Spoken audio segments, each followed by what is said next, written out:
everyone, this is AkronOhioMoms.com. I am reviewing the intelligent alarm, the Nighthawk. It's a combination smoke, fire, and carbon monoxide alarm.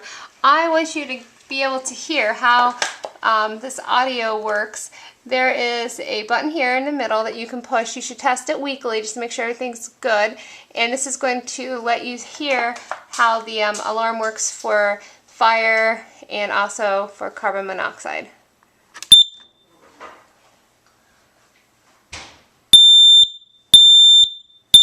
Fire, fire.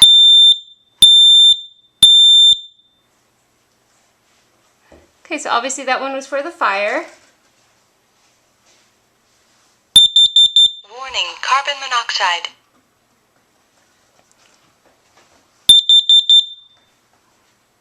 And that's for your carbon monoxide. So you'll never have to guess whether it's what it is that it's doing or if it's just your batteries that are acting up. And you can find a full detailed review on AkronOhioMoms.com. Thanks.